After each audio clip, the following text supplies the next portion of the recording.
Bonsoir tout le monde. Je vous invite à prendre une place et on va commencer. J'espère que tout le monde va bien et que notre cœur est disposé à entendre de la part du Seigneur. Amen. Et nous souhaitons la bienvenue à toutes les personnes qui sont là peut-être pour la première fois. Sentez-vous à l'aise, toutes les personnes qui sont en ligne. Et j'ai peut-être vite fait un encouragement pour nous tous ce soir. Pour moi, le premier, c'est de garder les yeux sur le moment tant attendu des chrétiens. Vous savez, c'est quoi le moment tant attendu? C'est que Jésus revienne nous chercher. Amen. Hein? Parce que je lisais un peu tout à l'heure, l'apôtre Paul encourageait les Corinthiens alors qu'il y avait un débat sur la résurrection, de dire que si on croit en Jésus seulement en ayant des visions pour cette vie-là, je paraphrase un peu le verset, nous sommes les plus malheureux de tous les hommes. Mais si nous gardons nos yeux fixés sur ce qui vient, peut-être serions-nous un peu plus heureux dans notre marche chrétienne. N'est-ce pas? Hein? Et si nous sommes là ce soir, c'est pour que nous soyons encouragés, pour que nous puissions être encouragés, pour que nous puissions être prêts, rendus, semblables à l'image de Christ, parce que c'est ce qu'il veut faire. Il veut nous préparer. Donc n'allons pas garder nos yeux fixés sur peut-être notre semaine qui s'est passée, sur nos situations, elles sont là. Peut-être même après cette réunion, elles seront toujours la même. Mais allons garder nos yeux fixés sur ce que Jésus peut faire pour nous, pour l'éternité. Amen. C'est pour ça que si quelqu'un ne connaît pas Jésus et qu'il est là dans ce lieu pour la première fois, s'il vous plaît, je vous exhorte, ouvrez vos cœurs. Le Seigneur est venu donner sa vie, mourir sur la croix, pour que chacun reconnaisse qu'il est né dans le péché et pour que nous ayons la vie éternelle alors que nous croyons en son nom. C'est ça le sacrifice que Jésus est venu faire. Hein? Et il veut nous réconcilier avec le Père pour l'éternité. Amen. Donc, allons prier un instant, allons louer le Seigneur. Et je suis sûr qu'on va passer un bon moment. Amen. Alléluia. Seigneur, merci pour ce moment que tu nous permets de passer ensemble, que nous puissions être encouragés, Seigneur Jésus, et que nous puissions garder nos yeux fixés sur ce moment merveilleux, Seigneur, que tu as prévu pour chacun de nous, pour tous ceux qui auront cru, Seigneur. Et Seigneur, que nous puissions être encouragés, malgré tout ce qui peut nous arriver, malgré tout ce que nous pouvons vivre, Seigneur, naturellement sur cette terre, mais que nous nous rappelons, Seigneur, que tu as préparé une place pour nous là-haut, et que tu veux former nos cœurs, que tu veux préparer nos vies, Seigneur, afin que nous puissions être prêts le jour où tu viendras nous chercher. Merci pour cette grâce, Seigneur, que tu nous fais, car tu ne nous laisses pas errants, mais tu veux, Seigneur, nous enseigner afin que nous soyons prêts, et que chacun de nous ce soir, nous puissions saisir cette grâce que tu nous fais, Seigneur. Que tu puisses équiper l'équipe de louanges, que tu puisses équiper notre frère qui va partager. Que ces paroles, Seigneur, viennent comme une eau vive nous rassasier si nous avons soif. Vienne, Seigneur, nous donner cette nourriture pour aujourd'hui afin que nous puissions être fortifiés, Seigneur. Équipe-le, donne-lui de pleine assurance, Seigneur, et que ce moment soit placé entre tes mains, entre les mains de ton Saint-Esprit, Seigneur. Amen. Allons louer le Seigneur, les frères et sœurs. Alléluia.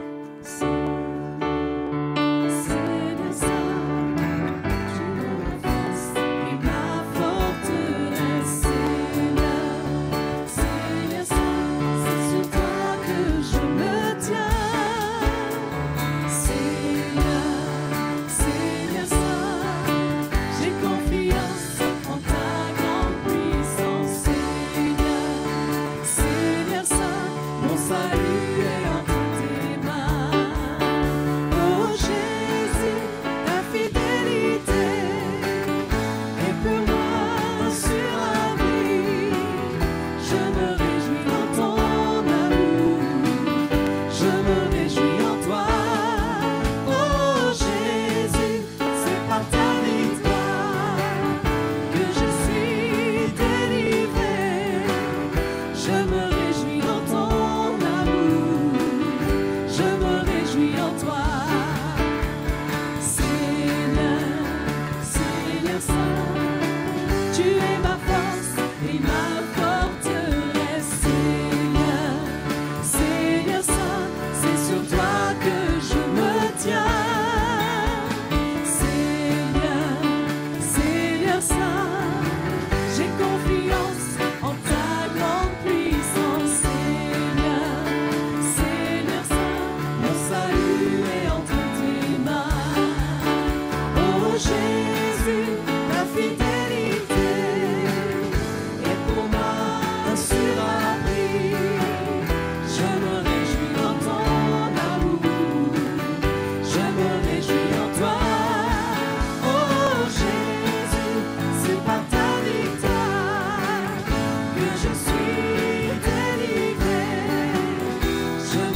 C'est sur toi que je me tiens. Tu es le Dieu puissant. Tu es le Dieu puissant. Sois glorifié, sois élevé, et dans nos cœurs et par nos vies, sois glorifié, Seigneur, sois glorifié, sois élevé, et dans nos cœurs et par nos vies, sois glorifié, oh Dieu puissant.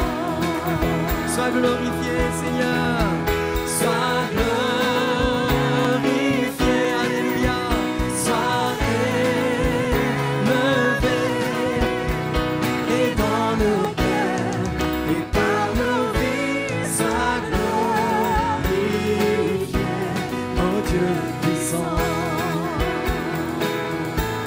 oh Dieu puissant,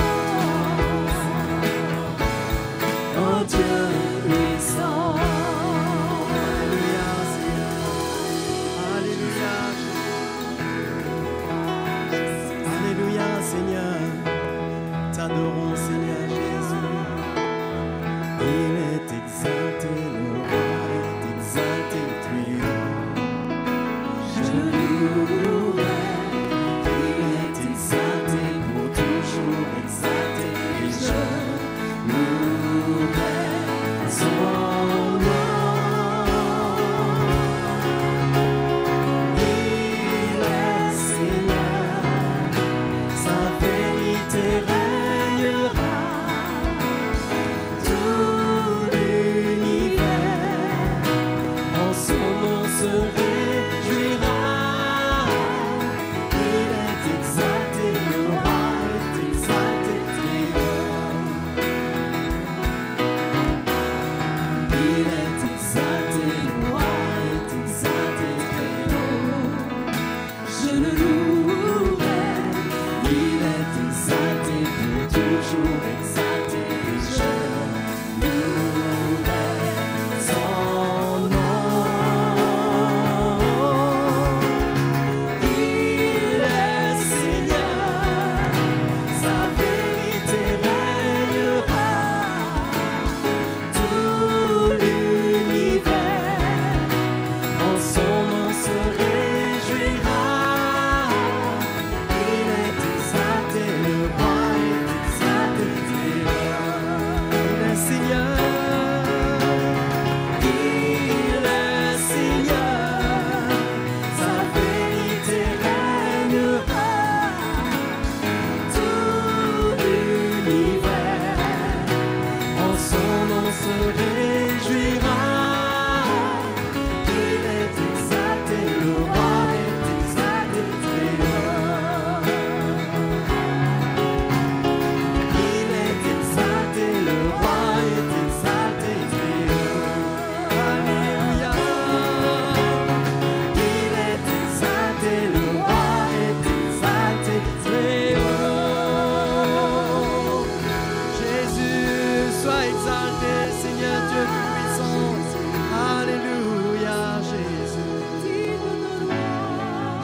Alléluia, nous t'adorons, Seigneur. Alléluia, Seigneur.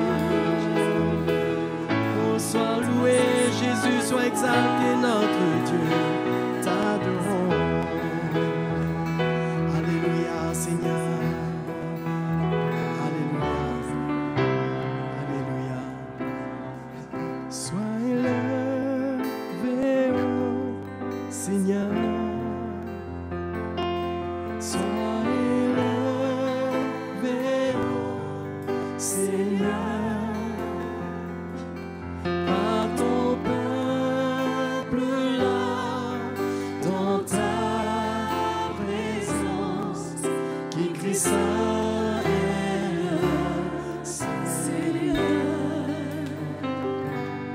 Dieu tout-puissant, plein de gloire. Tu es roi.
Seigneur, sois élevé, oh Seigneur, et les saints devant toi se prosternent, ils disent Saint est Seigneur. Alléluia, oh Jésus, t'adorons Seigneur du Tout-Puissant, c'est vrai notre Dieu, nous t'adorons Jésus, nous t'adorons notre Dieu, Jésus, nous sommes là devant toi Seigneur, pour t'adorer ce soir, oh Alléluia, Seigneur, nous t'adorons ce soir notre Dieu, nous courbons nos cœurs devant toi Jésus. Courbons nos cœurs devant ta volonté, devant ta présence, Seigneur. Alléluia, Jésus notre Dieu. Alléluia, Seigneur.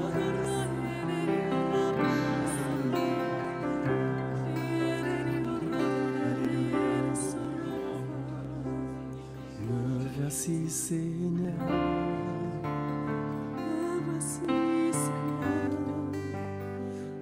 Voici Seigneur, me voici Seigneur,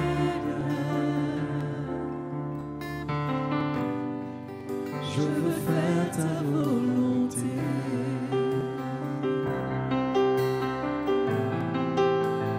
Me voici Seigneur,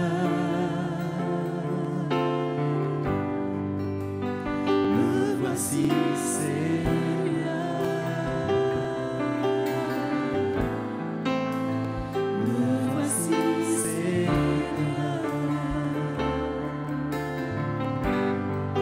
je veux faire ta volonté.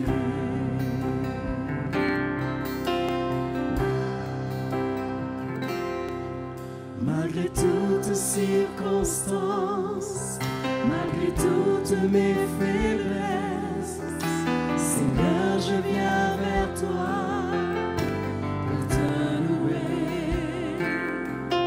Les épreuves de la vie que tu as mis sur mes pas, elles me conduisent vers toi pour te chercher. Me voici, Seigneur.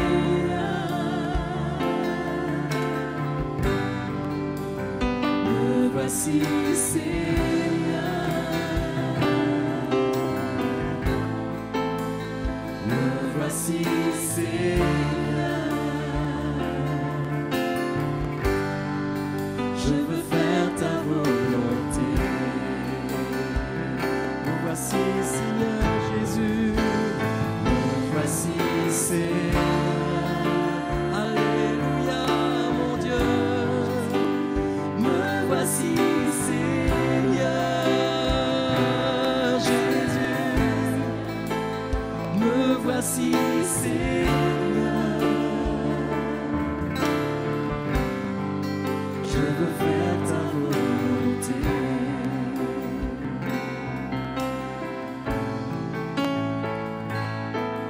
Malgré toutes circonstances, malgré toutes mes faiblesses, Seigneur, je viens vers toi pour te louer. Les épreuves de la vie que tu as mis sur mes pas, elles me conduisent vers toi pour te chercher. Me voici, Seigneur. Me voici, Seigneur.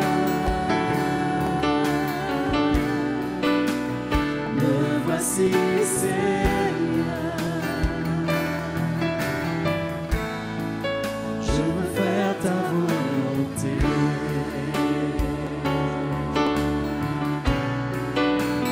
Me voici, Seigneur.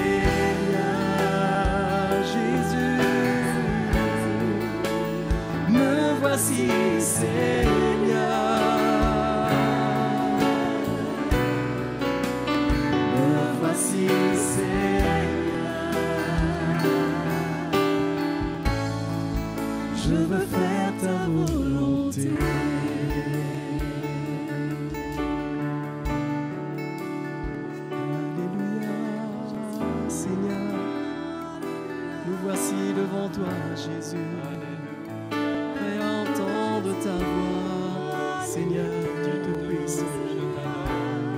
Nous sommes là pour disposer nos cœurs, Jésus, devant toi, devant ta voix, Seigneur, notre Dieu. Merci, Seigneur. Tu es bon, Seigneur. Alléluia, tu nous éclaires. Ta lumière est au milieu de nous. Elle augmente en nous. Elle nous apporte la vie. Elle nous conduit sur le chemin de la vie. Elle nous retire des ténèbres et nous fait marcher sur le chemin que tu as tracé pour nous. Nous te sommes reconnaissants. C'est par ta parole que cette lumière se manifeste. Merci, Seigneur, ce soir encore, de faire de ta parole un miracle pour nos vies, pour nos cœurs, de faire de ta parole le moyen pour nous de sonder ta connaissance, de te connaître dans la réalité de ce que tu es. Seigneur, nous te bénissons, nous te remercions. Seule ta fidélité et ta grâce peuvent nous faire sonder ce que tu es. Bien que tu sois le Dieu de gloire à l'infini, qu'il nous est impossible aujourd'hui de te connaître parfaitement. Mais Seigneur, augmente ta connaissance dans nos vies pour que nous puissions te servir, marcher avec toi. Oh oui, jusqu'à la fin. Nous te remercions, Seigneur. Merci, Père Céleste. Au nom de Jésus, merci, Seigneur. Amen. Bonsoir, tous les frères et sœurs. Bonsoir ou bonjour à tous ceux qui nous suivent en ligne. Que le Seigneur nous accorde la grâce d'avoir un peu plus de lumière de sa parole à chaque fois que nous nous assemblons. Et que les réunions ne soient pas un moyen pour nous simplement d'entretien de notre vie chrétienne, mais c'est plutôt le moyen d'avancer, de faire des progrès. Hein? C'est ce qu'on doit rechercher. Amen. Vous allez bien? Vous avez l'air d'être rentré mouillé ici dedans. Ça va? Hein? Donc, c'est pour cela que nous nous assemblons. Et ce soir, j'ai à cœur de vous partager concernant la crainte du Seigneur. Mais je crois que Dieu veut nous donner une compréhension intelligente de la crainte qu'on doit avoir de lui. Que nous ne sommes pas appelés à avoir une crainte un peu bête. Oui. On craint Dieu, on a peur de Dieu. Et bien que, si on réalise qui Dieu est, eh bien, quelque part, on a aussi une crainte, mais ça ne doit pas nous paralyser, parce que notre Dieu nous a accueillis, c'est lui qui l'a fait, il nous a sauvés, il nous a acceptés. Mais c'est important de marcher dans la vraie crainte de Dieu.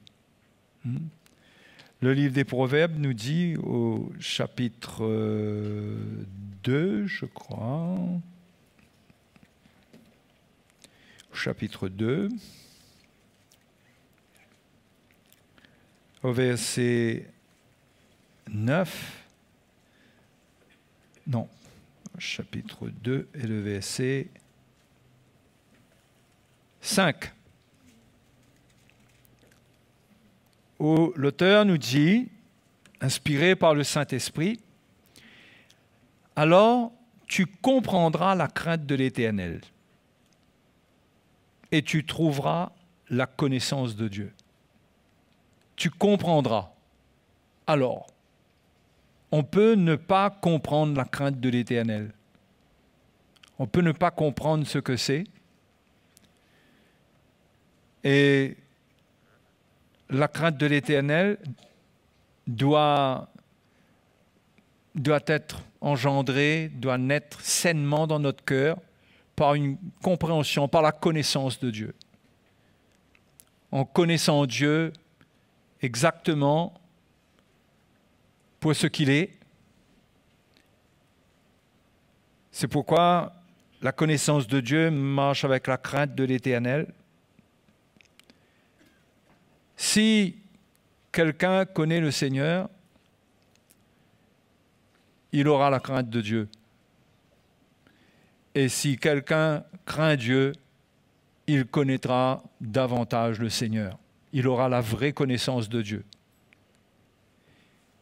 Et je crois que au chapitre 8 et au verset 13, qu'une certaine définition nous est donnée, puisque le verset 13 dit « La crainte de l'Éternel, c'est la haine du mal. » D'accord? C'est-à-dire que si quelqu'un veut commencer avec Dieu, d'ailleurs c'est le début de la vie chrétienne, c'est la repentance, c'est la séparation avec le mal, avec le péché. C'est là que tout commence. C'est quand on exprime notre haine du mal qu'on se repent. On s'associe à la haine du mal qui se trouve en Dieu. Parce que Dieu est le mal. Et la crainte de Dieu doit nous amener à haïr le mal, comme Dieu est le mal. Ça doit grandir en nous. C'est pourquoi nous avons besoin de la connaissance de Dieu. Parce que c'est en connaissant Dieu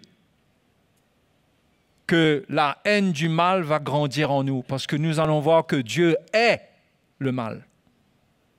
Il le est. C'est pourquoi la vie chrétienne commence pour nous par la repentance. La foi en Jésus et la repentance, c'est-à-dire une position claire par rapport au mal,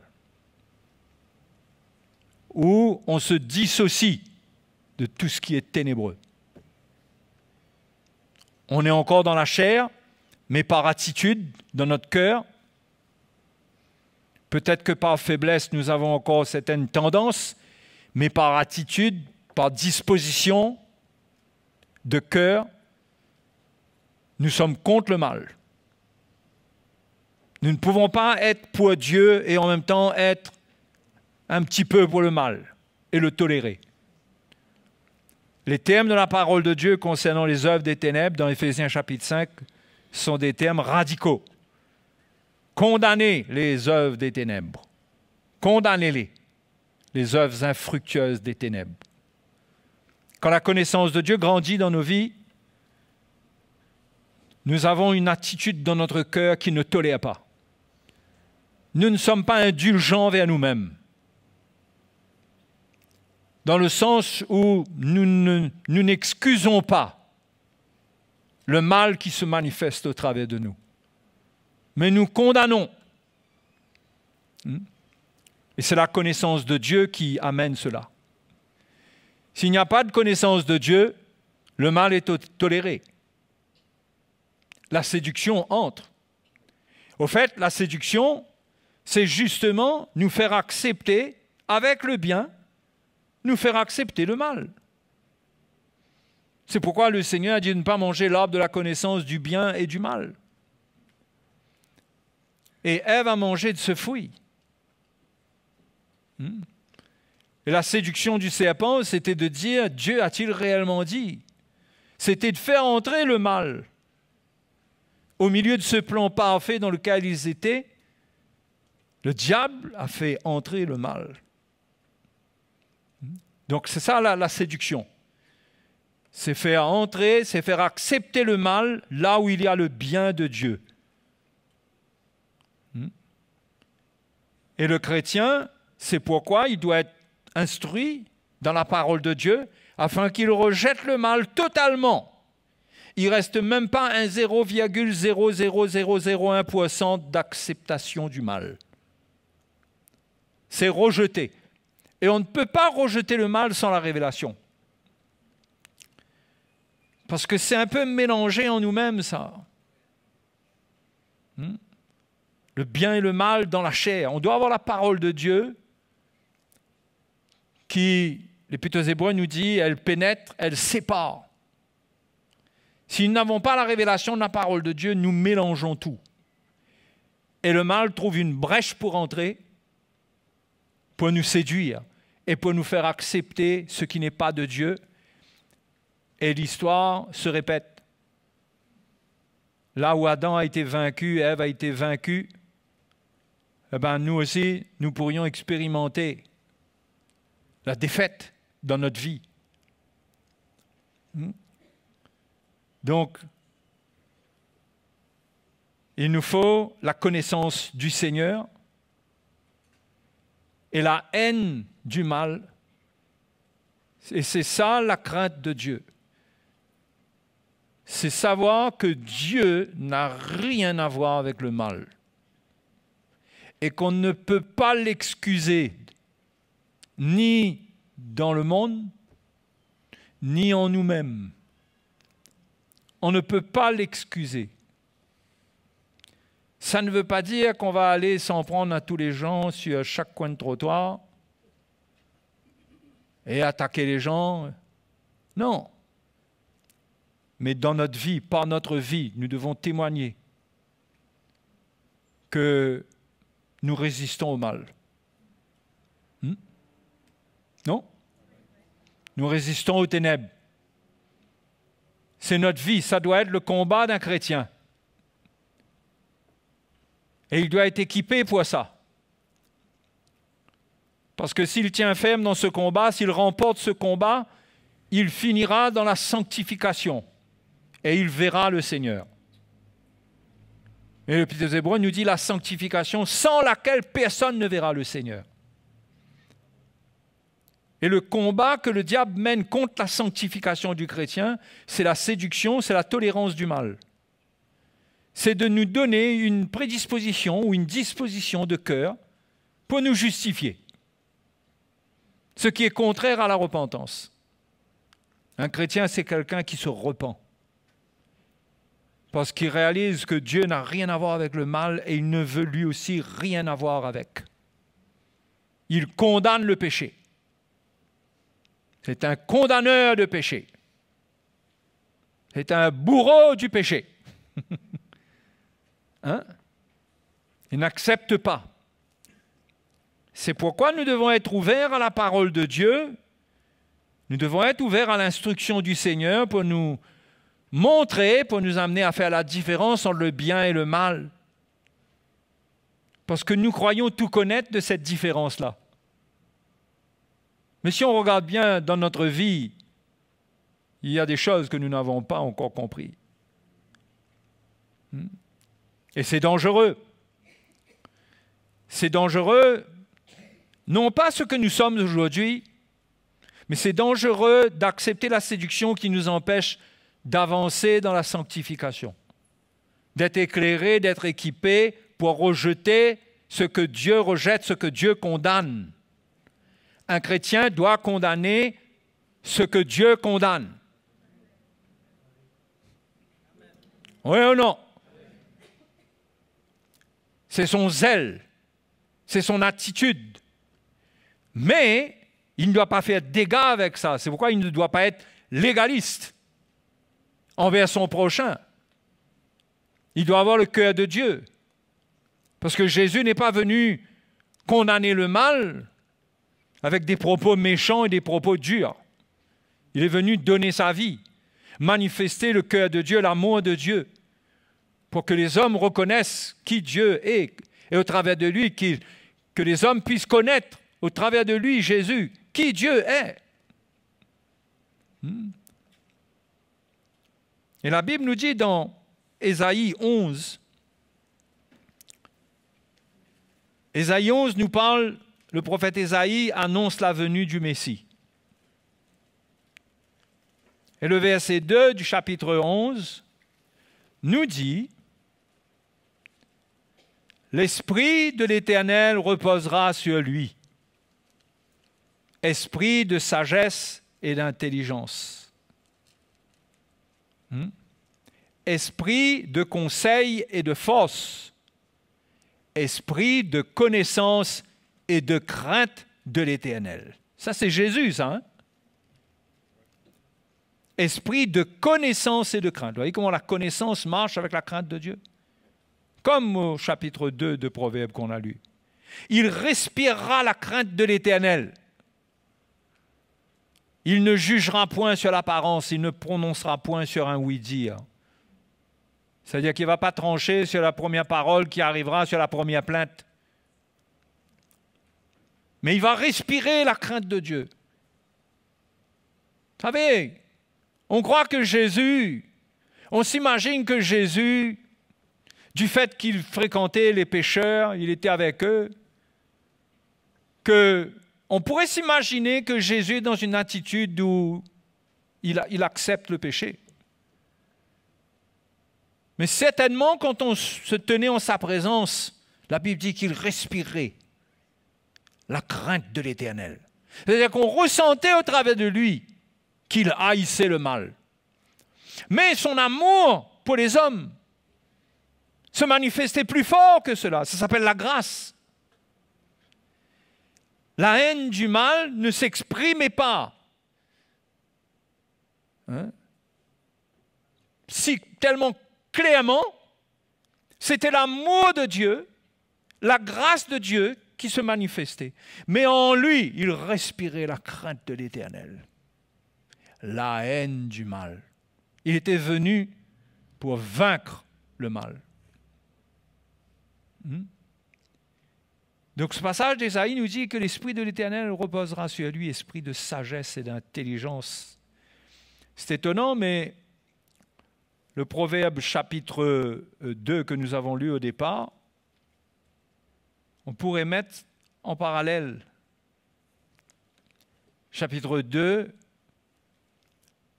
le verset 5 qui dit « Alors tu comprendras la crainte de l'Éternel et tu trouveras la connaissance de Dieu. » Si on lit avant, il dit « Mon fils, si tu reçois, au verset 1, si tu reçois mes paroles et si tu gardes avec toi mes préceptes, si tu rends ton oreille attentive à la sagesse et si tu inclines ton cœur à l'intelligence. » Vous vous souvenez de ce qu'on a lu tout à l'heure?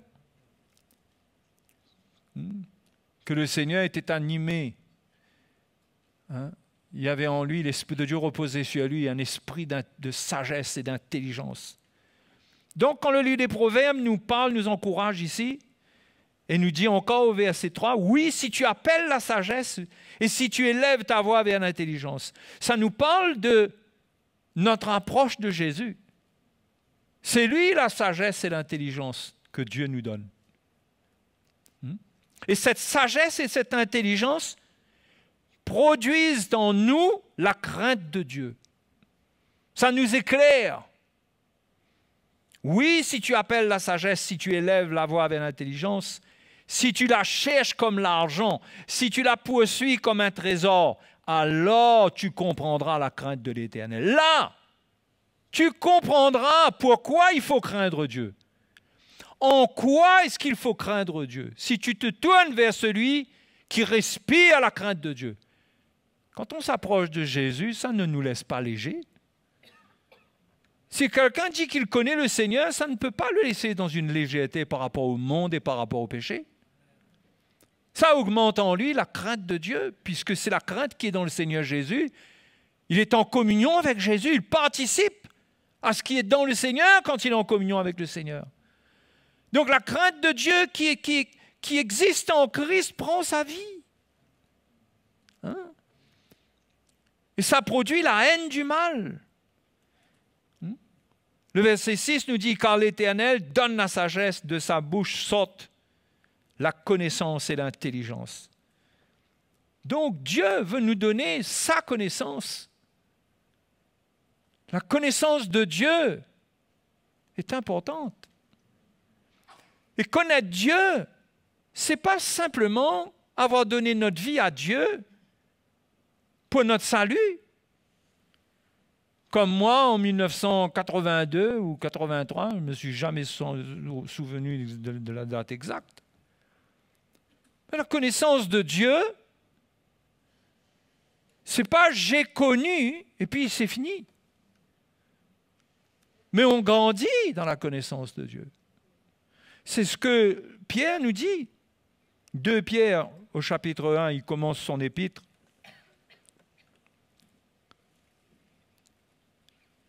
Il dit, Simon Pierre, verset 1, « Simon Pierre, serviteur et apôtre de Jésus-Christ, à ceux qui ont reçu en partage une foi du même prix que la nôtre par la justice de notre Dieu et du Sauveur Jésus-Christ. »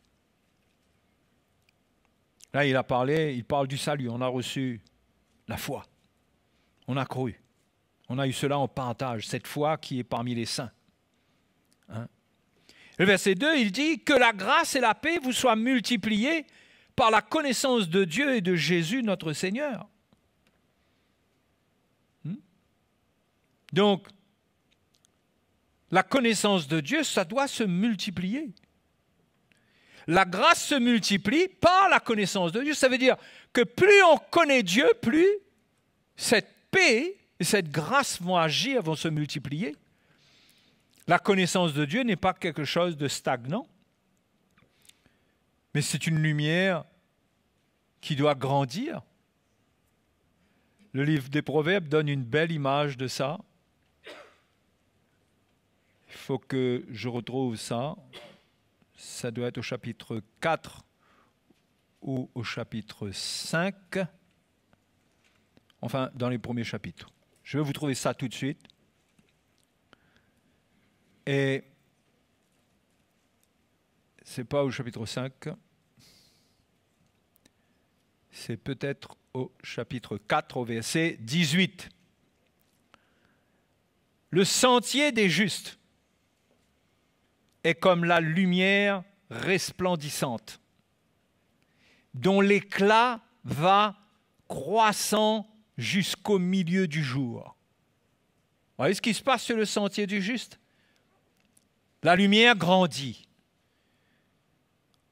Notre sentier a commencé par la justification, et la lumière du Seigneur grandit comme le soleil grandit, et l'éclat du soleil grandit jusqu'au milieu du jour. Cette lumière grandit dans nos cœurs. Ça nous fait connaître Dieu. Ça nous fait sonder les mystères de Dieu et connaître qui il est, qu'est-ce qui l'anime. Et qu'on ne fasse pas d'erreur sur sa personne. Parce que c'est dangereux de faire des erreurs sur la personne de Dieu. De supposer qui est Dieu. Quel est son caractère? Qu'est-ce qu'il accepte? Qu'est-ce qu'il n'accepte pas? Vous réalisez, si on se trompe là-dessus, on ne peut pas se permettre de se tromper. On doit avoir un jugement saint, précis, clair. Qui est Dieu? Quel est son cœur? Qu'est-ce qu'il accepte? Qu'est-ce qu'il rejette? Et cette lumière doit grandir comme le soleil qui devient de plus en plus fort au milieu de journée, de manière à ce que nous puissions marcher dans le sentier de la justice. Et le livre des Proverbes nous donne même une promesse au chapitre 2, après ce qu'on a lu tout à l'heure, et nous dit,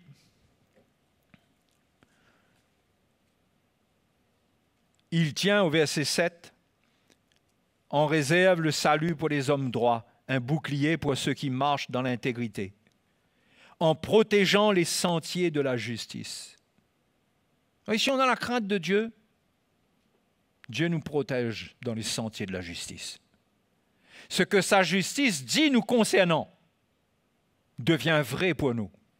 Quand il est dit qu'il n'y a pas de condamnation pour ceux qui sont en Jésus-Christ, l'esprit de condamnation ne se manifeste pas.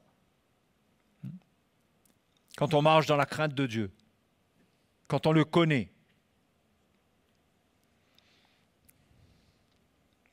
alors tu comprendras la justice, l'équité, la droiture, toutes les routes qui mènent au bien. Voyez donc, c'est important d'avoir la vraie crainte de Dieu. La crainte de Dieu qui correspond à une connaissance précise de Dieu. Il nous faut connaître précisément Dieu et ne pas laisser les à peu près venir se mêler à ça.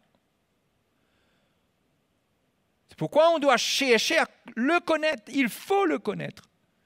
Osée dit, mon peuple périt, Dieu parle par le prophète et dit qu'il périt parce qu'il lui manque la connaissance.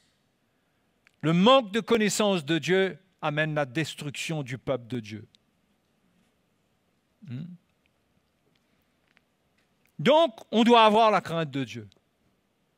Dans la connaissance de Dieu, on doit avoir la crainte de Dieu. Il y a un point que j'aimerais partager avec vous qui devrait nous faire comprendre un peu pourquoi Dieu est le péché.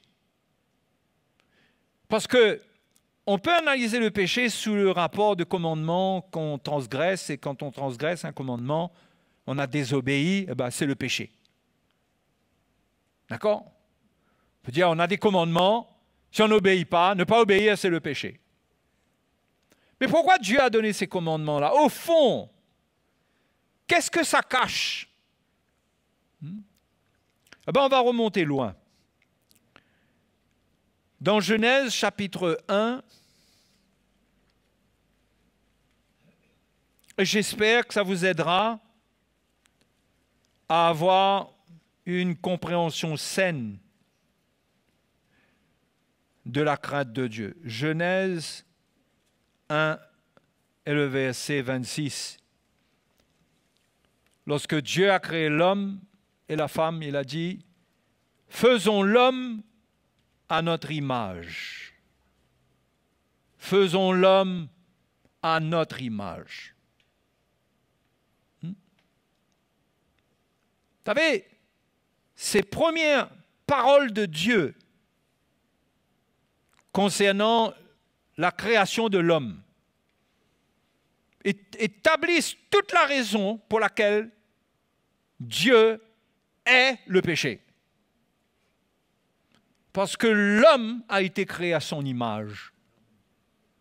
Il ne peut tolérer le péché dans l'homme parce que l'homme représente son image. L'homme est son image. Vous comprenez? L'homme et la femme. Les deux. Les êtres humains ont été créés à l'image de Dieu. Même si dans un sens, il semblerait que l'homme, d'un point de vue d'autorité, à une certaine mesure, Paul dit que l'homme est le chef de la femme, etc. Mais les deux, en tant qu'êtres humains, portent l'image de Dieu, ont été créés à l'image de Dieu.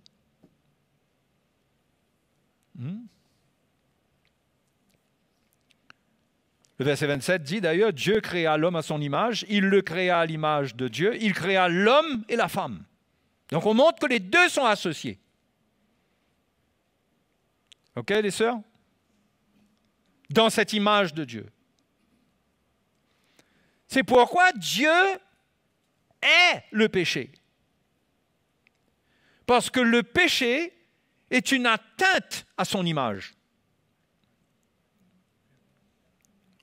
Dieu est saint. Et Dieu ne peut tolérer qu'après avoir créé l'homme à son image, l'homme prenne le péché et accepte le péché en lui et sur lui. Dieu ne peut tolérer cela. Et c'est un péché tellement grave que la Bible dit le salaire du péché, c'est la mort. Dieu condamne l'homme pécheur qui accepte le péché. Il le condamne. La Bible dit dans Romains chapitre 5 que ce n'est pas le péché que la mort est entrée. Le péché a fait entrer la mort. Et le jugement de Dieu sur l'homme qui ne se repent pas, c'est la mort éternelle. C'est le jugement par rapport au péché qui peut se définir de cette manière. C'est que c'est une atteinte à l'image de Dieu. C'est pourquoi si on regarde les 10 commandements, on voit qu'il est question de quelque part de l'image de Dieu. Mais cette question de l'homme fait à l'image de Dieu, en Genèse chapitre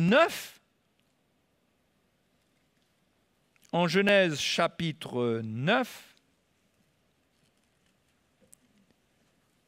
lorsque Dieu recommence toute chose avec Noé, parce que il y avait beaucoup de violence, il y avait le péché avait rempli la terre. Sous une forme un peu particulière, il est dit que la terre était remplie de violence.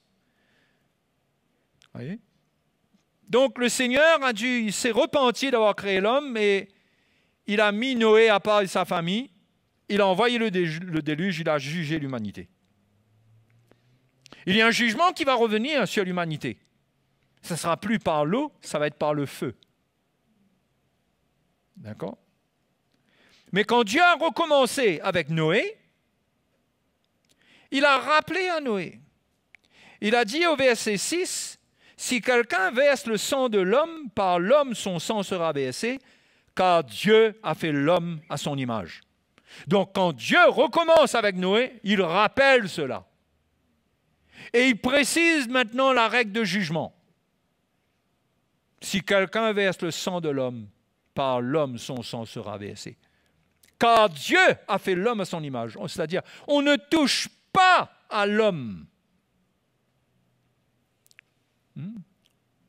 On ne tue pas un homme impunément.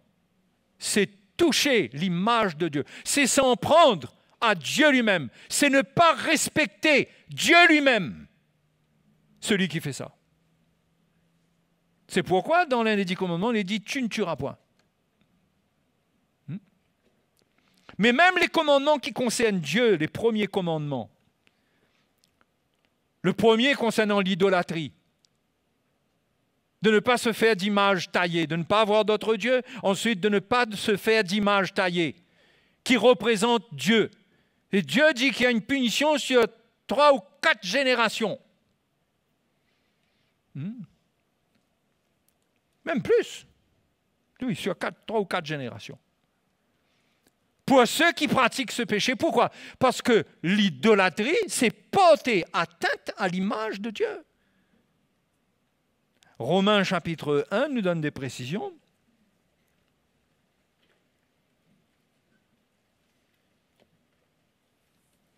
Lorsque Paul explique l'état de jugement sous lequel l'humanité est, eh bien,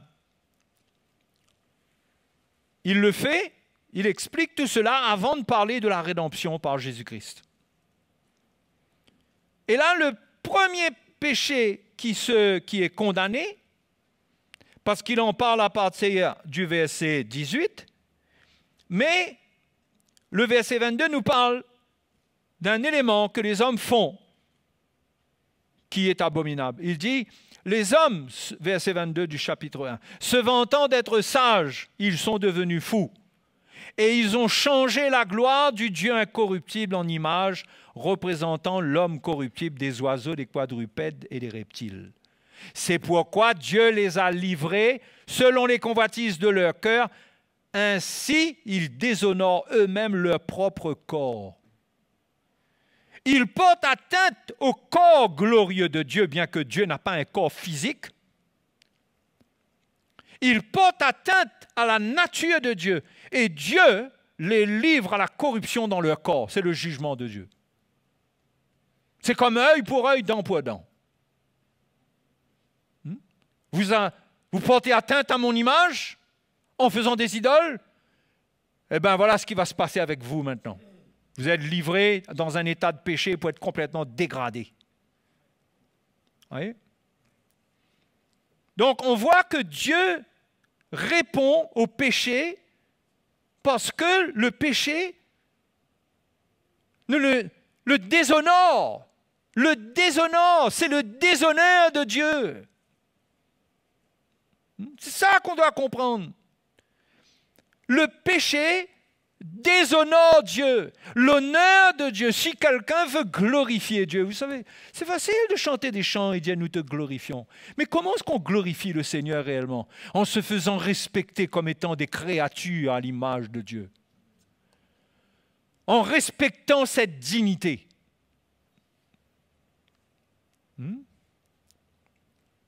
Je crois que c'est l'épître de Jude et la deuxième épître de Pierre aussi, qui dit que les anges n'ont pas gardé leur dignité.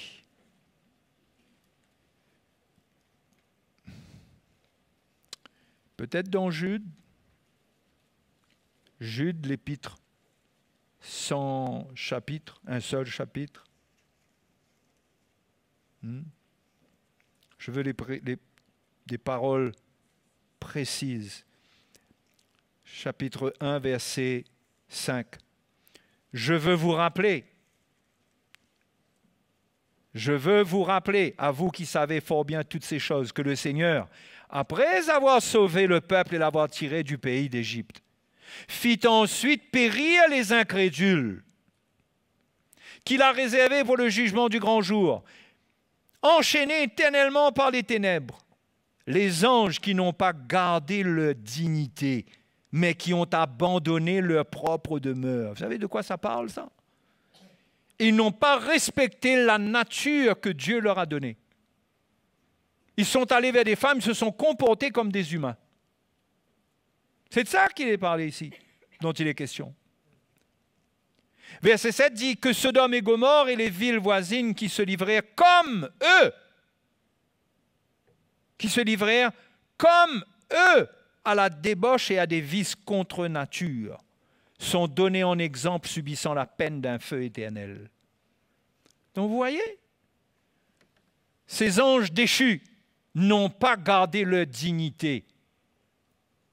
Ils n'ont pas gardé l'honneur de leur rang d'ange. Ils ont abandonné leur demeure. Et ils sont allés vers des femmes. Et Dieu les a jugés. Ce que je suis en train de vous montrer, c'est qu'est-ce qui motive le cœur de Dieu pour dire qu'il condamne le péché. Pourquoi Dieu est-il aussi sensible concernant le péché? Pourquoi est-ce qu'il a fallu que Jésus paye un prix aussi élevé? Ça nous montre aussi ça, la gravité du péché aux yeux de Dieu. Donc quand on regarde à toutes ces choses, on peut comprendre qu'est-ce qui anime le cœur de Dieu et qui fait qu'il y a un jugement très sévère.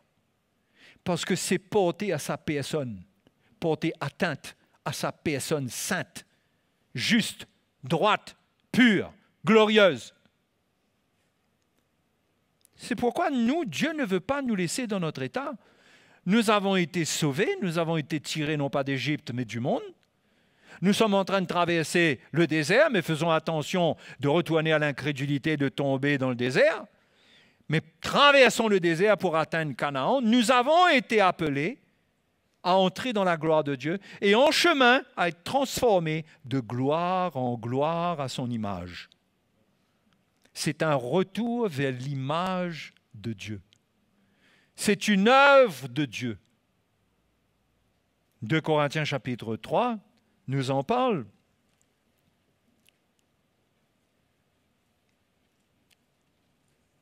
Ça va? Nous devons comprendre. Nous devons avoir la connaissance de Dieu. Qu'est-ce qui est dans le cœur de Dieu? Moi, je ne veux pas juste me satisfaire que Dieu a donné des commandements auxquels j'obéis. Ça, c'est la loi, ça. C'est de la loi. Dieu dit c'est comme ça et tu fais. Dieu veut nous donner la révélation de son cœur.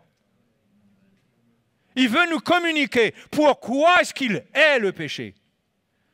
Et si nous sommes en communion avec Jésus qui respire la crainte de Dieu, nous allons comprendre et ça va développer en nous la crainte de l'Éternel, la haine du mal, nous aussi. Et nous n'allons pas obéir comme des moutons de panurge au commandement, mais nous allons volontairement, par association de cœur, par communion de cœur avec notre Dieu, par amour pour son nom, nous aussi, nous allons rejeter le mal.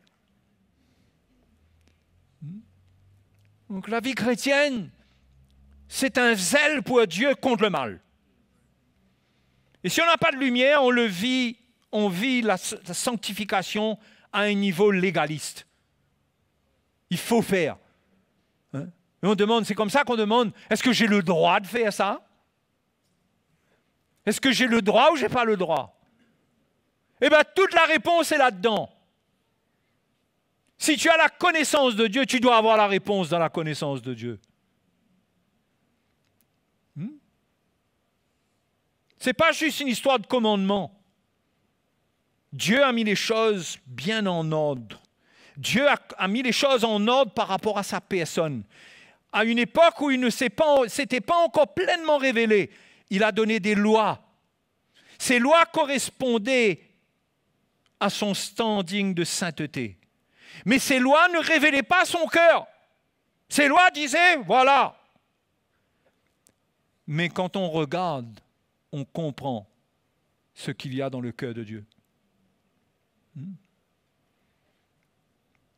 J'ai lu pour vous 2 Corinthiens 1, non? Hein? Le verset 18 dit, donc nous tous dont le visage découvert reflète la gloire du Seigneur, nous sommes transformés en la même image de gloire en gloire par l'Esprit du Seigneur. Hein? Il y a une version qui dit même,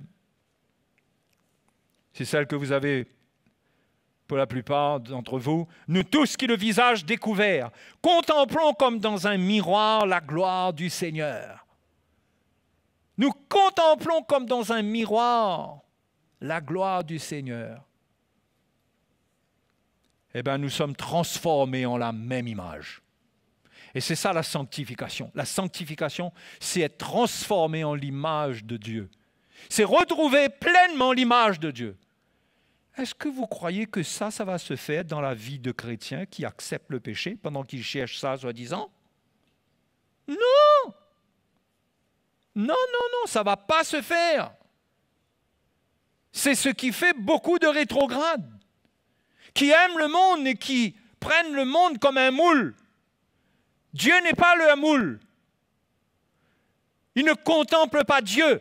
Ils regardent le monde et ils sont séduits en disant, mais pourquoi le monde serait seulement pour le monde? Pourquoi est-ce que je n'ai pas ma part, moi? Dieu n'a-t-il pas créé le monde aussi?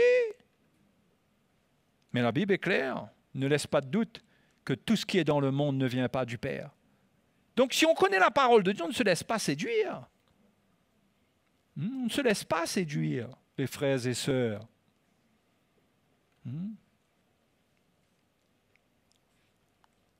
L'Épître aux Romains au chapitre 12 nous dit,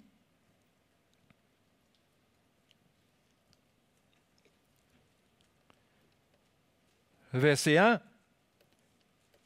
« Je vous exhorte donc, frères, par les compassions de Dieu, à offrir vos corps comme un sacrifice vivant, saint, agréable à Dieu, ce qui sera de votre part un culte raisonnable. » Là, au chapitre 12 de Romains, nous sommes à l'opposé du chapitre 1, ce que nous avons lu. Le corps d'homme livré à la débauche à cause de l'idolâtrie. Mais là, entre-temps, ils ont été rachetés. Les chrétiens sont devenus des enfants de Dieu, et entre eux, ils sont devenus des frères et sœurs. Je vous exhorte donc, frères, par les compassions de Dieu, puisque Dieu a eu compassion de vous, à offrir vos corps comme un sacrifice vivant, saint, agréable à Dieu, ce qui sera de votre part un culte raisonnable. Ne vous conformez pas au siècle présent, mais soyez transformés, d'accord? Le mot transformer revient, par le renouvellement de l'intelligence. C'est-à-dire, ne vous laissez pas séduire par votre intelligence. Votre intelligence doit être renouvelée dans la connaissance de Dieu. Parce que notre intelligence capte toutes les poussières de ce monde, toutes les pensées de ce monde. On est en contact avec les nouvelles, avec les reportages, avec les gens du monde, avec les médias, avec tout. Et il y a beaucoup de choses qui circulent. Beaucoup de choses. Mais Paul dit que si on veut être transformé, il faut que l'intelligence soit renouvelée. Il faut que la parole de Dieu renouvelle notre intelligence pour nous garder avec la connaissance de Dieu, afin d'être transformés, de continuer l'œuvre de transformation, de gloire en gloire à son image. C'est ça le but, les frères et sœurs. C'est ça le but. C'est pourquoi Dieu nous appelle à la sanctification. Un chrétien, son premier appel, c'est la sanctification. Il est appelé à être saint, à marcher de progrès en progrès. Éphésiens, chapitre 1.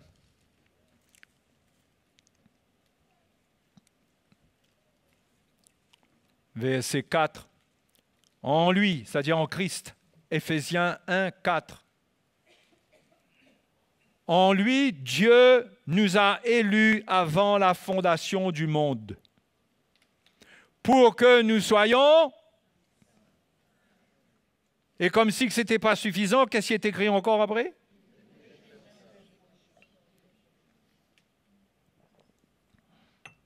Au cas où on ne comprend pas ce que c'est que d'être saint. Irréprochable. Devant lui. Il nous a prédestinés dans son amour à être ses enfants d'adoption. C'est ça les enfants que nous sommes devenus. C'est pour être saints. La séduction aujourd'hui, c'est de voir dans la justification une forme de sanctification qui est acquise et qui est vraie. Nous sommes appelés les saints. Mais être appelé saint par vocation, c'est une chose, mais vivre la vie de sainteté, c'est autre chose. On ne peut pas juste se cacher derrière le fait qu'on est les saints pour ne pas vivre une vie sainte. Il faut vivre, porter les fruits de ce que nous prétendons dire que nous sommes. Il faut la sainteté. Et pour cela, il faut la haine du mal, la haine du péché. Il faut la crainte de Dieu, parce que la crainte de Dieu naît du fait qu'on comprend qu'on a été créé à l'image de Dieu à l'origine, que ce qui fait mal au cœur de Dieu, c'est de voir le péché dans l'homme qu'il a créé, alors que l'homme a été créé à son image. Voir le péché associé à son image, pour Dieu, c'est horrible.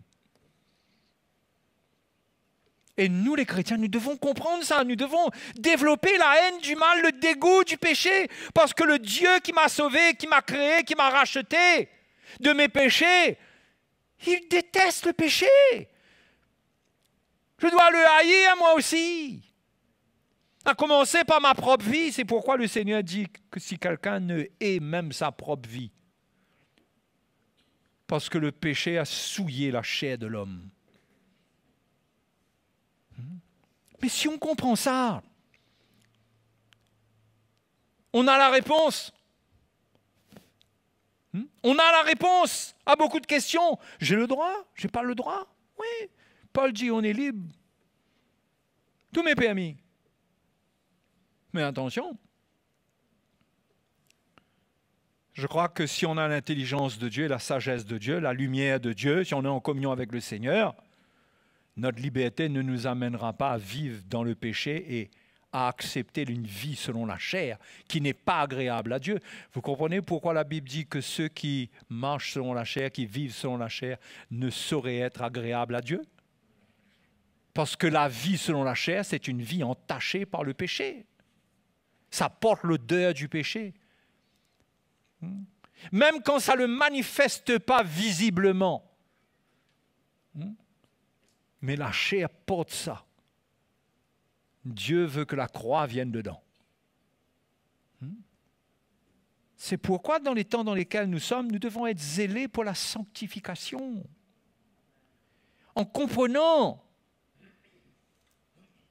que nous avons été créés à l'image de Dieu, que nous avons été rachetés, et maintenant le plan de Dieu, c'est que nous retournions à l'image de Dieu comme Jésus. C'est ça notre salut. C'est pas continuer dans la chair, dans le péché, et un jour nous retrouver au ciel comme ça. C'est être transformé. C'est ça la course. changer de gloire en gloire, de gloire en gloire. C'est ça la course chrétienne. C'est pour une église comme ça que Dieu revient, que Jésus revient. On a été prédestinés pour ça. Et Dieu veut nous voir zélés pour ça. C'est pourquoi les commandements ont été donnés. Les commandements de la loi. Que pour le peuple d'Israël, Dieu ne leur avait pas partagé de cœur à cœur le pourquoi du comment. Il avait donné des lois. Il avait dit tu ne feras pas, tu ne feras pas, tu ne feras pas. Pas d'explication. C'est pas tu ne feras pas parce que tu sais, parce qu'il ne pouvait pas, parce que c'est clair que pour Dieu, sans être en communion avec lui, il ne comprendrait même pas. Mais Dieu devait leur imposer ses commandements. Et les premiers commandements, ça concerne sa personne. L'idolâtrie. Ensuite, il y a « Tu ne prendras point le nom de l'Éternel, ton Dieu, en vain. » Le nom de Dieu est saint. Quand on utilise le nom de Dieu n'importe comment, on porte atteinte à l'honneur de Dieu.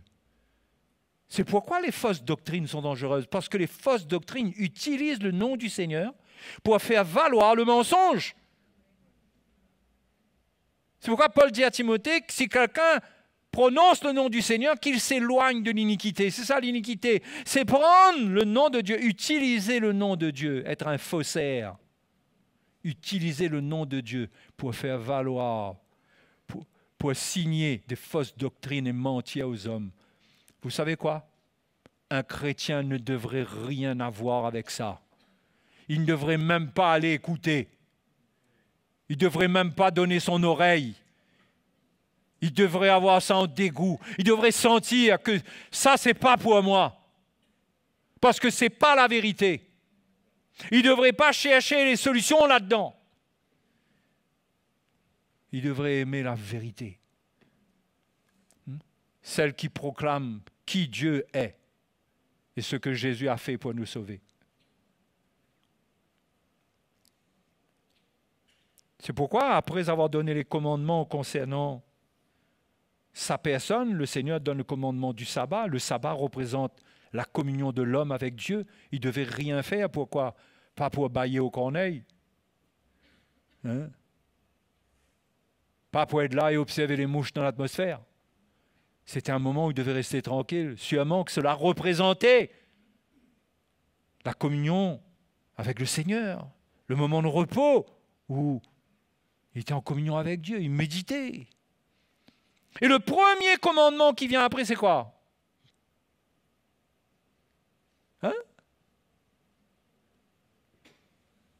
Honore ton père et ta mère. Tu honoreras. Croyez les jeunes.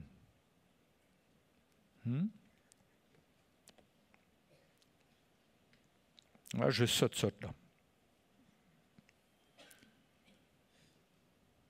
Verset 12 de Exode 20. Honore ton père et ta mère, afin que tes jours se prolongent dans le pays que l'Éternel, ton Dieu, te donne. Pourquoi est-ce que Dieu donne ce commandement-là? Parce que Dieu veut qu'on respecte celui qui donne la vie.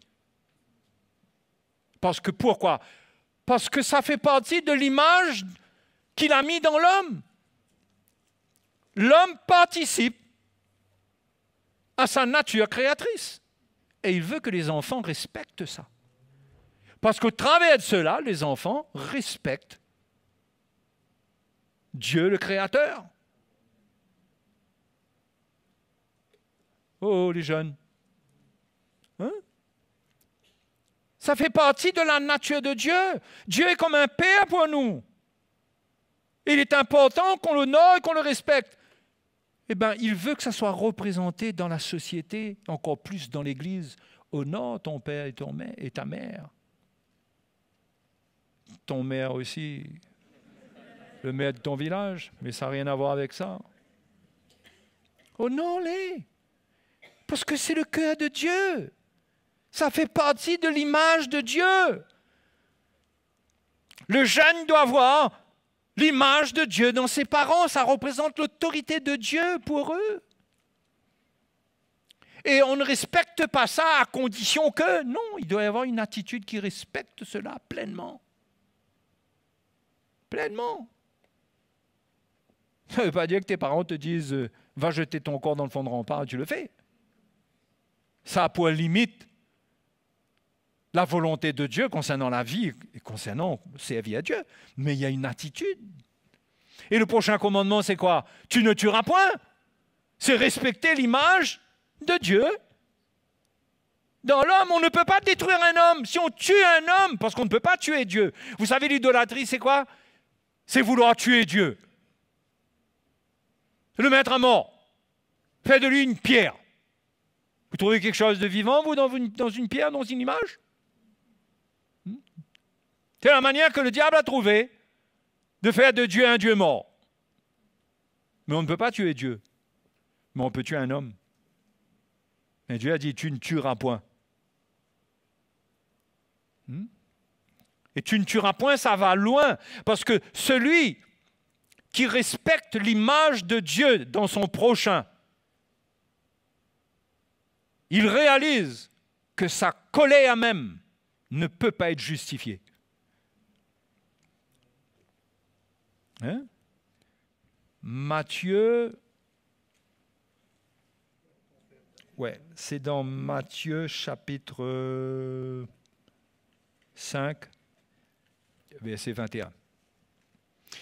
Vous avez entendu, chapitre 5, verset 21, vous avez entendu qu'il a été dit aux anciens, tu ne tueras point. Vous voyez comment Jésus rappelle cela? C'est Jésus qui parle là. Celui qui tuera est passible de jugement. Mais moi, je vous dis que quiconque se met en colère contre son frère est passible de jugement. Wow. Pourquoi? Quel est le lien entre le crime et la colère là? C'est que les deux ne respectent pas l'image de Dieu dans l'homme. Comment tu peux te mettre en colère contre une créature faite à l'image de Dieu? Manifester le péché et la colère, ça implique les paroles, les attitudes. Ça ne devrait pas. Si on a discerné que c'est quelqu'un qui a été fait à l'image de Dieu. On va mettre un frein à notre histoire où on va se repentir. Que celui qui dira à son frère Raka. Ça n'a rien à voir avec racaille. Hein? Raka, ça veut dire vide, néant, rien. Mérite d'être puni par le Sanhédrin. Et que celui qui lui dira insensé mérite d'être puni par le feu de la géhenne. Mérite, hein? Mérite. Ça ne veut pas dire que si quelqu'un a dit ça là, ça y est, il part en enfer là. Mais il mérite. Mais si on mérite, ça veut dire que ça n'honore pas Dieu, ça, si je mérite ça. Je dois sortir de là. Et si je persiste là-dedans, je suis moi-même en train de me faire un chemin dans la perdition. Je dois haïr le mal comme Dieu est le mal. Et pas juste ce que Jésus est en train de dire ici, pas juste me cacher derrière les commandements. Tu ne tueras point. Ah, moi, je n'ai pas tué. Pour moi, tout est clair. Je n'ai jamais tué. Mais Jésus veut leur montrer ici que même s'ils n'ont jamais tué, ils peuvent être passibles du même jugement que celui qui a tué. C'est-à-dire qu'il est facile de tirer une conclusion sur quelqu'un qui a tué, qui est en prison, et de dire « Ah, ce gars-là, c'est un criminel, c'est abominable ce qu'il a fait. » Et quand tu rentres chez toi, tous les soirs, tu passes ton temps à crier sur ta femme et tes enfants. Tu mérites le même jugement. Selon Dieu. Selon Dieu, tu mérites le même jugement.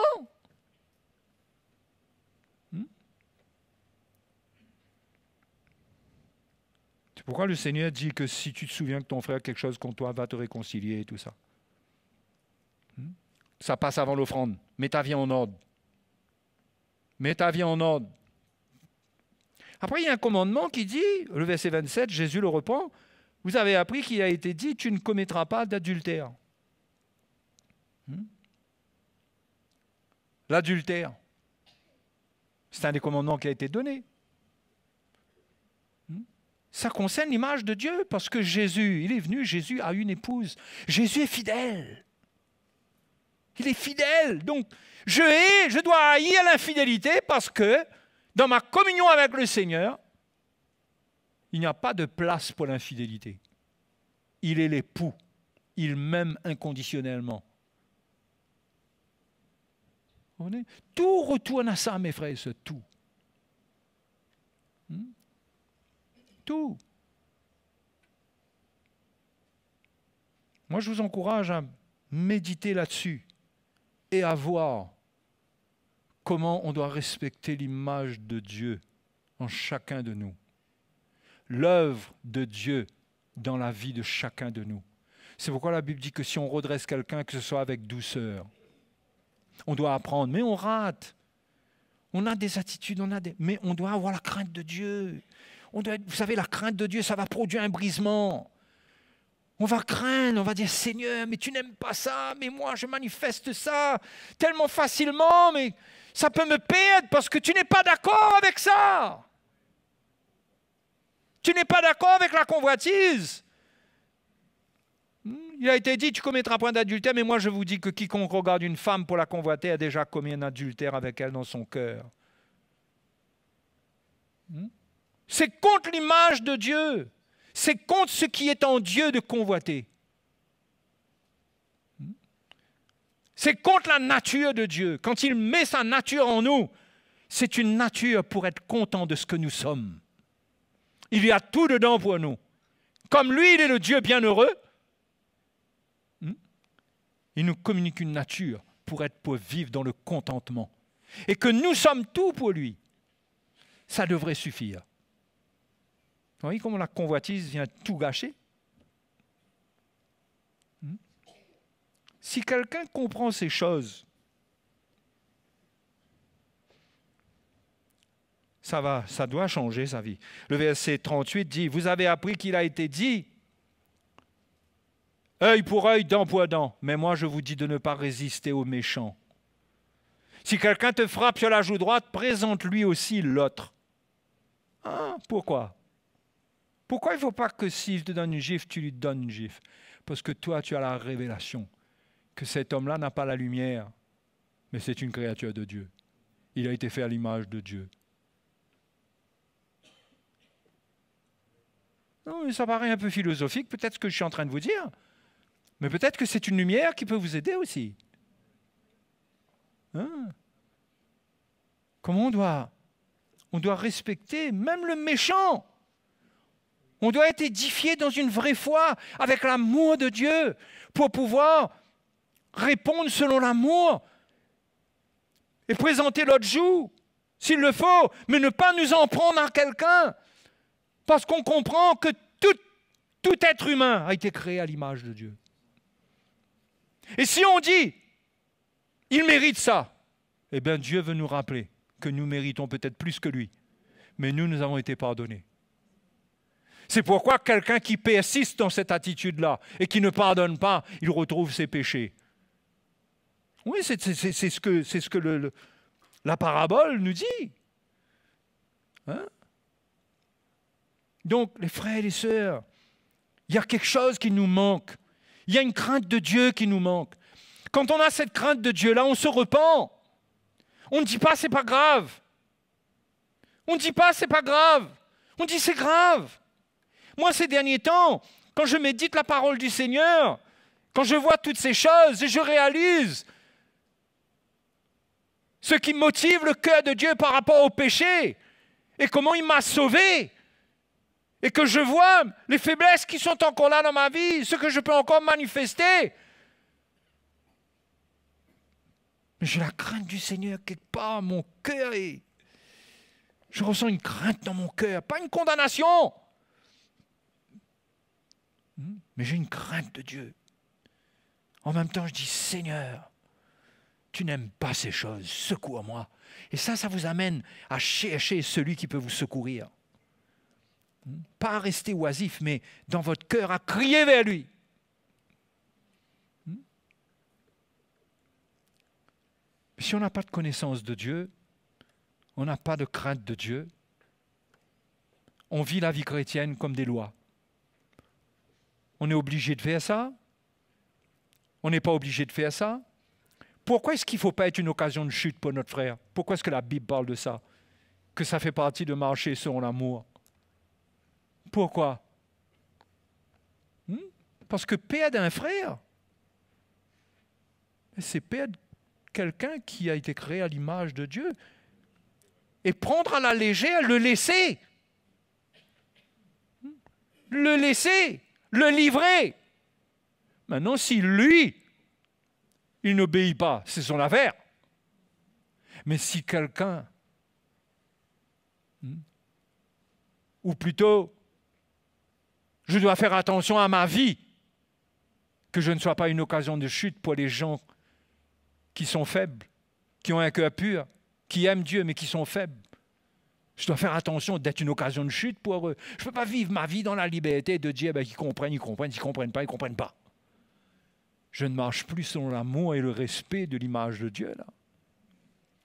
C'est pourquoi l'amour est important dans notre marche.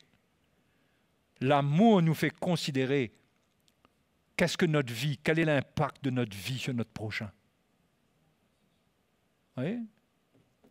Ça commence à là, c'est là le commencement de la sagesse, c'est la crainte de l'Éternel. Ça commence là. Si on n'a pas de crainte de Dieu, on vit notre vie dans la liberté, on fait n'importe quoi. Mais si on a la crainte de Dieu qui nous anime, alors, je vous dis les frères et les sœurs, on va commencer à obéir au premier commandement, au commandement qui nous concerne dans nos relations. Aimez-vous les uns les autres comme je vous ai aimé. On va voir que aimer, secourir, aider, soutenir, ce n'est pas une option, c'est la preuve que nous aimons nos frères, nos sœurs, parce qu'ils ont été créés à l'image de Dieu, parce qu'ils ont l'appel de devenir comme Jésus.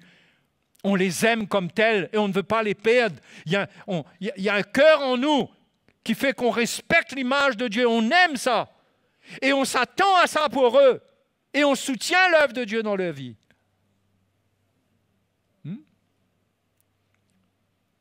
Maintenant, je termine, je vous dis, moi, c'est là que vous pouvez mesurer la légèreté qui peut exister dans notre vie.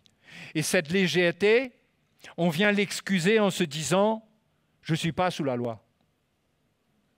C'est vrai, je ne suis pas sous la loi, mais je dois grandir. Je dois grandir, je dois devenir sensible. Non?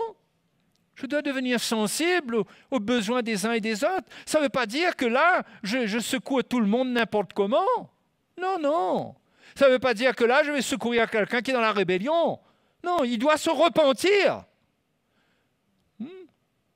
Mais je présente un modèle qui va lui inspirer qu'il faut se repentir. Vous comprenez? Mais l'attitude de notre cœur, ça doit être de marcher selon l'amour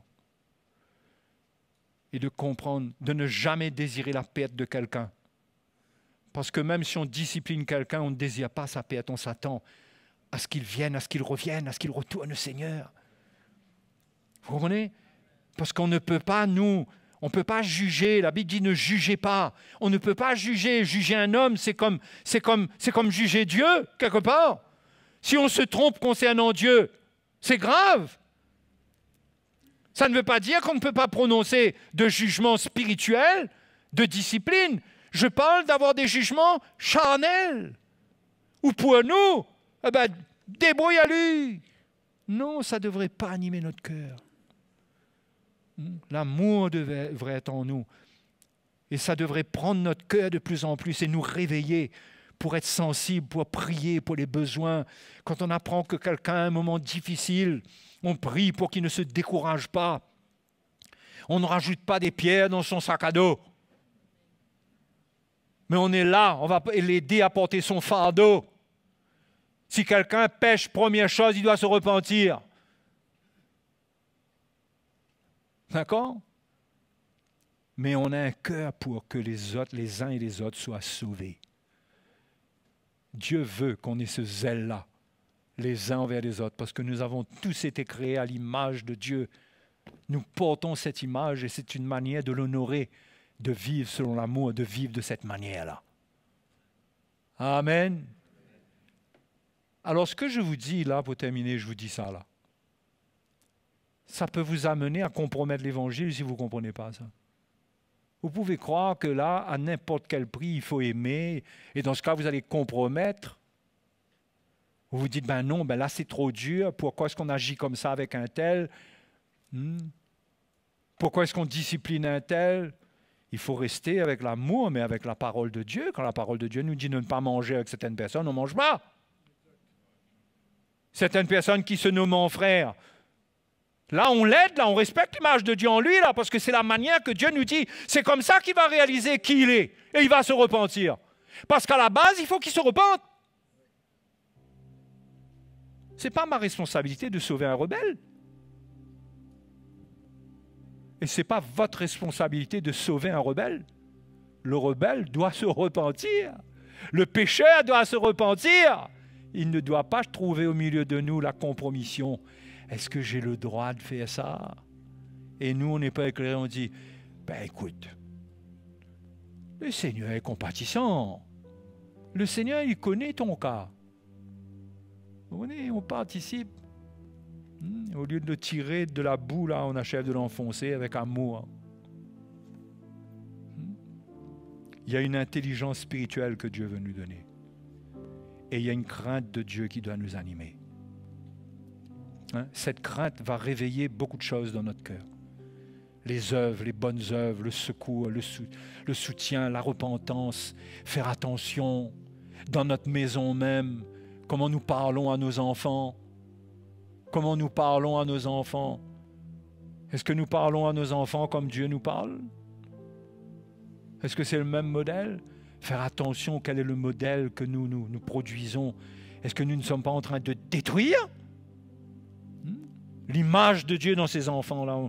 On détruit cela? On s'en prend à ça comme le diable s'en prend aux hommes? C'est pourquoi la Bible met l'accent sur la douceur.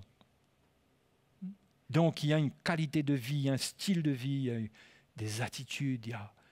Le cœur de Jésus doit nous animer, où on respire la crainte de Dieu, on a la haine du mal, et en même temps on a un cœur qui nous amène à considérer nos frères et nos sœurs à l'Église avec un autre sérieux.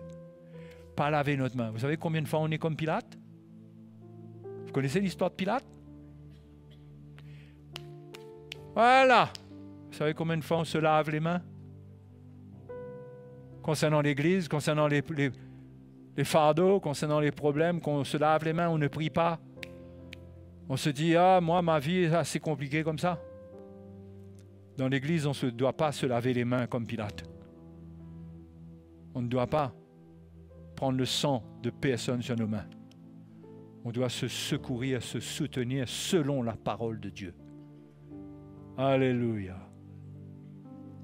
Et à la base, avoir la crainte du Seigneur. Vous réalisez à quel point la crainte de Dieu a été détruite? Quand vous voyez comment ça prend du temps pour reconstruire cela, même chez nous, là. On entend la vérité, mais il y a ce côté grâce, liberté qui prennent le dessus, qui nous empêche de comprendre. Mais il y a une crainte de Dieu quand même. Il y a une crainte de Dieu. Faisons attention que la liberté soit un prétexte de vivre selon la chair, c'est-à-dire de ne pas avoir la crainte de Dieu, d'accepter toutes sortes de choses, d'être une occasion de chute, de ne pas être participant de la construction du salut, ne pas participer au salut des autres. Vous savez, quand vous donnez votre vie dans l'Église, vous venez soutenir, vous participez à leur salut, à leur soutien, à leur persévérance. Quand vous êtes là avec des paroles d'édification, vous participez à leur avancement. Quand vous vous retirez, vous vous cachez, vous devenez égoïste, vous participez à leur destruction. Vous participez à leur destruction. Il est temps de se réveiller et avoir la crainte du Seigneur. Je ne parle pas d'un esprit de condamnation parce qu'on a des imperfections, ça c'est clair. On ne peut pas tout faire, on n'est pas dans tout, on a besoin de grandir, oui. Mais on doit avoir une attitude dans notre cœur, de dire Seigneur, je veux avoir cette crainte dans mon cœur. Je veux voir les choses comme tu les vois. Aide-moi. Construis Jésus en moi pour que j'arrive à porter ta vision des choses, ta compréhension, ton intelligence de la vie. Et c'est par là qu'on arrivera à haïr le mal. On arrivera, frères et sœurs, on va arriver à haïr le mal. Le mal qu'on ne hait pas aujourd'hui, on va le haïr demain, je vous dis moi. Quand la connaissance de Dieu augmente en nous, là, on n'aura pas besoin de venir dire, toi, peut te dire ça, c'est pas bon, hein? Toi-même, tu vas te lever avec la crainte de Dieu, avec l'amour de Dieu. Tu vas aller avertir, tu vas chercher les prophéties, tu vas prier Dieu pour avoir une parole d'encouragement. Tu vas réaliser que des frères et des sœurs sont en danger. Ils ne réalisent même pas, parce que quand Dieu vous éclaire, vous réalisez à quel point les autres sont en danger. Et vous ne pouvez pas y aller avec la loi. Mais vous devez être un encouragement. C'est une position crucifiante. Mais si vous avez la crainte du Seigneur, si on a la crainte du Seigneur, on arrivera à vivre la vie qu'il faut au milieu du peuple de Dieu. Ouvrons nos cœurs. Ouvrons nos cœurs. N'acceptons pas d'être endormis. Celui qui craint Dieu, il ne dort pas. Il sait qu'il a une responsabilité sur sa famille. Il sait qu'il a une responsabilité sur l'Église, pour l'Église. Il a une responsabilité là où il est. Il a une responsabilité. Quelle responsabilité? Faire un petit peu de bien? C'est quoi faire du bien? Le fin fond des choses, c'est quoi? C'est que les autres ne se perdent pas parce qu'ils sont précieux pour Dieu. Dieu veut les sauver. C'est pour ça que je dois faire ce qui est bien, je ne dois pas faire ce qui est mal. C'est parce que Dieu veut les sauver. Dieu ne veut pas que je sois un instrument de destruction. Être réveillé, c'est prendre part à la construction, au salut des autres. C'est réaliser. Et la repentance, c'est se dire, je sens ma misère parce que je ne suis pas un instrument de salut. Je ne fais rien. La lumière ne brille pas au travers de moi. Je suis misérable. Seigneur, pardonne-moi. Relève-moi, Seigneur. Donne-moi la vie, éclaire-moi. Je suis endormi. Et la Bible dit dans Éphésiens 5, et Christ t'éclairera. Relève-toi d'entre les morts, et Christ t'éclairera. Mettons-nous debout. Prions le Seigneur un moment ce soir. Alléluia. Seigneur, je prie que tu mettes la crainte de ton nom, la crainte de toi, la haine du mal dans nos cœurs, que cela augmente dans nos vies, que nous puissions acquérir la vraie sagesse, l'intelligence d'en haut, que nous ne soyons pas trouvés mêlés à l'impureté, à la déchéance, à la manifestation de la chair.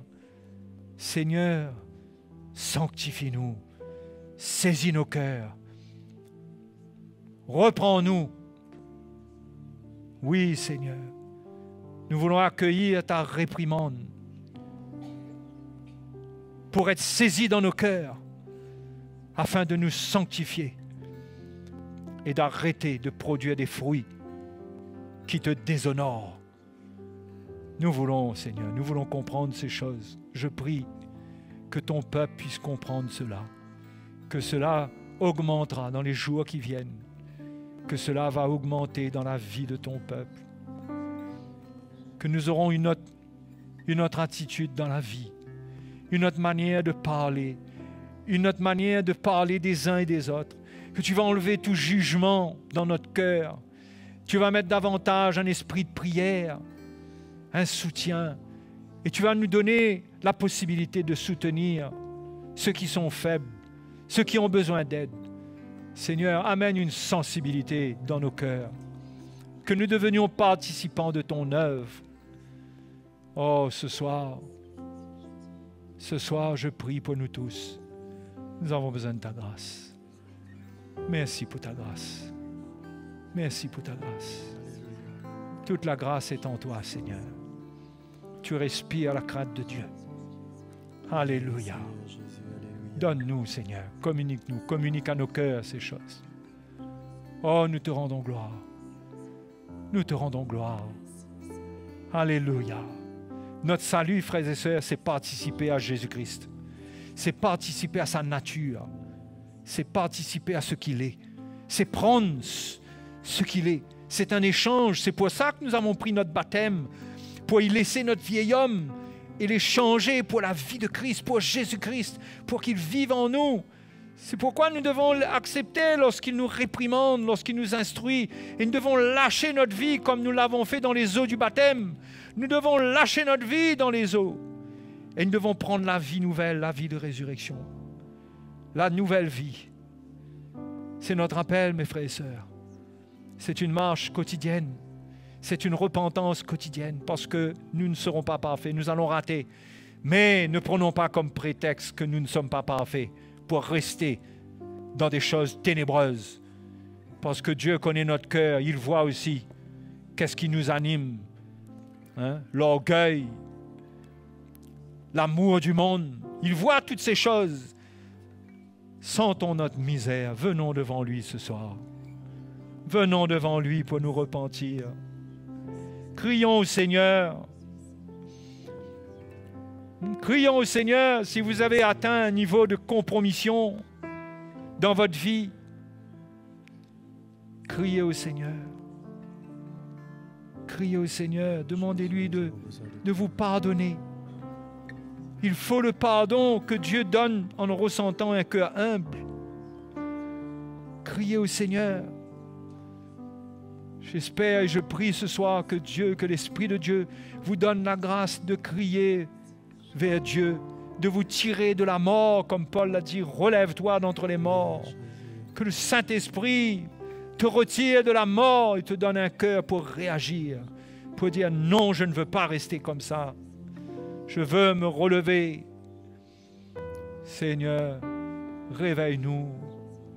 Réveille tes enfants, Seigneur. Réveille tes enfants. Réveille tes enfants. Secoue-les dans leur faiblesse. Ceux qui sont emprisonnés aujourd'hui, délivre-les. Ceux qui n'ont pas vu les pièges de l'ennemi, pardonne-leur et libère-les. Seigneur, je prie pour des miracles dans la vie des frères et sœurs. Les miracles que tu peux faire, toi, en pardonnant comme tu l'as fait au premier jour lorsque nous étions totalement dans les ténèbres.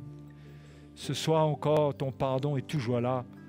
Encore plus maintenant que nous sommes tes enfants. Je prie que ce pardon se manifeste. Que la paix vienne dans les cœurs de ceux qui se repentent. Et qu'il y ait une grâce pour se consacrer à toi. Pour chercher à t'honorer et à s'éloigner de ceux qui te déshonorent. Merci Seigneur. Merci pour ta grâce. Alléluia, approchons-nous du Seigneur, cherchons le Seigneur ensemble. Que Dieu nous réveille.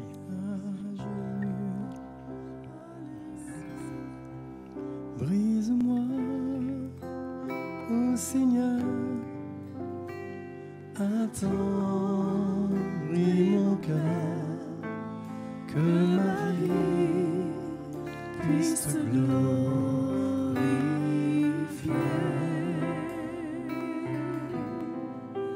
Que ma vie puisse te glorifier.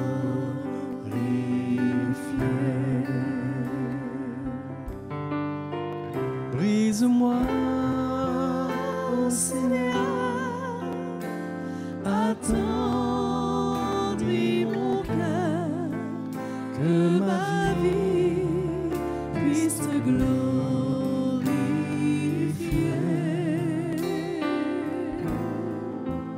Que ma vie puisse te glorifier. Brise-moi, Seigneur Jésus. Brise-moi, Seigneur,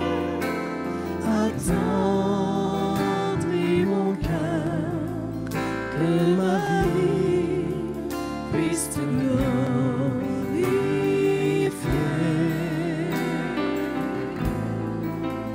Que ma vie puisse te glorifier.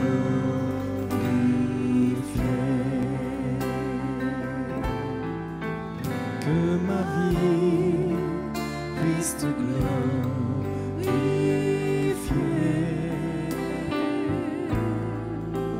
Que ma vie puisse te glorifier. Alléluia. Seigneur, nous voulons nous repentir devant toi. Seigneur, parce que tu nous parles. Tu nous parles, Seigneur. Tu veux que nos vies soient conformes à ta parole. Tu veux que c'est un cœur, Seigneur, repentant qui vienne devant toi. Un cœur, Seigneur, qui veut être agréable à toi, Jésus. Seigneur, combien nous voulons vraiment nous repentir. Combien, Seigneur, ta parole est vraie, Jésus. Et nous ne voulons pas, Seigneur, être désagréables. Mais nous voulons vraiment, Seigneur, Toi la gloire, Jésus. être selon ton cœur. Merci, Seigneur, pour ta grâce ce soir. Frères et sœurs, que nous ne soyons pas des ouvriers qui laissent la parole de Dieu inactive, mais que nous soyons de ceux qui ont un cœur pour pouvoir laisser le Seigneur toucher notre vie, pour que nous puissions réellement le servir, pour que nous puissions réellement le représenter. Quand Jésus nous a dit que nous sommes la lumière du monde, il voyait en nous sa grâce se manifester. Il voyait en nous sa parole agir. Il voyait en nous sa parole changer notre vie, nous transformer à son image, pour que l'Église puisse réellement le représenter. C'est pourquoi je crois que ce soit nous tous qui avons entendu la parole du Seigneur, nous avons besoin de nous tenir devant lui. Nous avons besoin d'examiner notre vie à la lumière des choses que nous avons entendues de sa part ce soir. Ce qu'il désire pour nous.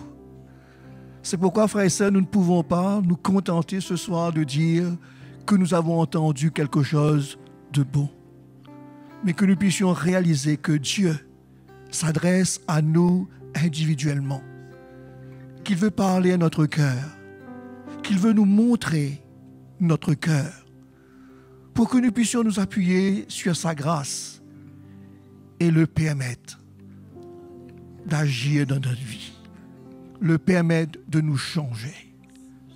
C'est pourquoi ce soir, que nous puissions retourner chez nous en méditant ce que nous avons entendu. En sortant, n'oublions pas, mais gardons dans notre cœur ce que nous avons entendu. Comme Marie a fait tourner la parole de l'ange dans son cœur concernant la promesse que Dieu lui avait faite, de même ce soir, Seigneur, frères et sœurs, nous qui avons entendu l'Évangile, que cette parole puisse continuer à faire son œuvre dans notre cœur. S'il y a lieu de se repentir, eh bien, allons nous repentir. Parce que Dieu désire que nous puissions le refléter. Comme nous avons entendu, nous avons été créés à son image. Et ce qu'il veut faire à travers de son évangile, que l'image qu'il a mise en nous puisse briller. Que le Seigneur nous aide ce soir. Amen. Que le Seigneur puisse nous équiper et pour qu'il puisse se révéler encore dans notre cœur. Amen. Bon retour chez vous. Et en arrivant à la maison, si vous avez pris note de ces versets, eh bien, reméditez sur ce que nous avons entendu ce soir. Amen. Que le Seigneur vous bénisse. Je suis sans rien. Si